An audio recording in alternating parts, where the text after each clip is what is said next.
Hey everybody, so today we're going to look at some of the SIR and IR cards from Stellar Crown and why I think Stellar Crown in general, Stellar Miracle, the cards are from Stellar Miracle rather, but they're going to be in our Stellar Crown more than likely.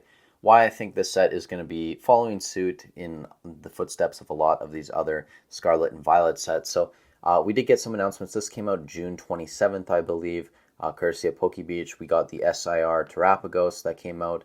Pretty interesting looking card here. Obviously, you can see the crown and stuff. You got all the jewels, and you know, based on what a lot of these Terra type cards look like, this isn't a bad artwork. I actually don't mind looking at this, and I do like the colors. I've said that multiple times. I do like the color pattern they're using.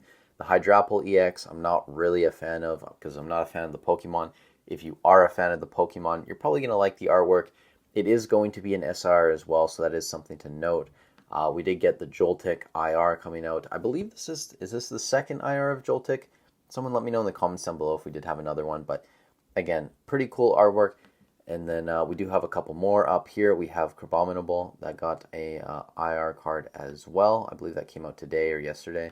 And then Ledian is getting an IR card as well. This is a really beautiful card. It kind of reminds me a little bit of like the Ogerpon promo we got in the ETB, just with like the sky and the greenery and everything going on in the background.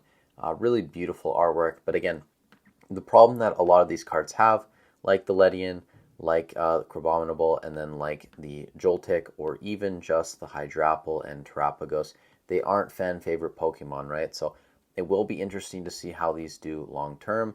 I do think they're going to follow in the footsteps of things like Twilight Masquerade, though. You have the Chansey in there, you have Tatsugiri, you have Hisuian Growlithe, so you have a lot of these IR cards in that $5 to $15 range that aren't, top tier Pokemon, but the artworks are just beautiful, so they will have some value. Same thing with Paradox Rift. You have the Loudred, which is now over $9, moving towards $10. Obviously, Sandy Shocks was playable for a long time. Pretty interesting card. Minun up there, and then you have some other ones, I believe, if you scroll up. Glossopod also. So a lot of these cards in that, and Morpeko down here as well. I really like this card. All these cards in that $5 to $15 range. These IRs that do fairly well, but they're not going to carry a set at all. Temporal Forces. You have Arbok. You have Metagross. You have Sawsbuck. So again, I really do think that this set Stellar Crown is going to follow suit, where it's going to have a lot of these cards that aren't top tier, but the artworks are great. So the cards are going to be worth $5 to $15. And yeah, I mean, that's really all I got for you guys today, because that's all we know on the set so far is these cards. The big one, obviously, is Terapagos EX getting the SIR, and the artwork not being too bad. I think that's a really good sign as well, especially when we're talking about Terrestrial Festival coming out in Japan at the end of the year with the Evolutions. If they're making artworks of these Terra types and they look like this, where they're, it's not too bad to look at, you can kind of understand what's going on.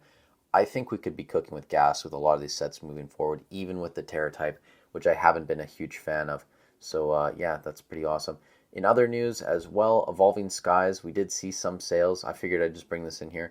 Over $700 now. So June 29th, 708, June 28th, $730 essentially. The day before that, $710. So this box is creeping over $700 now on TCG Player. It is a bit cheaper on eBay still, but I think after tax and shipping, you are fairly close to that 680, 690 range. So, keep an eye on Evolving Skies. Again, I thought this set was going to continue moving towards the end of this year. I don't think it's going to reach $1,000. I think that's kind of ridiculous to say, but keep your eye on Evolving Skies. That's all I got for you guys today. Thank you so much for watching. Stay safe wherever you are in the world, and I'll catch you in the next one.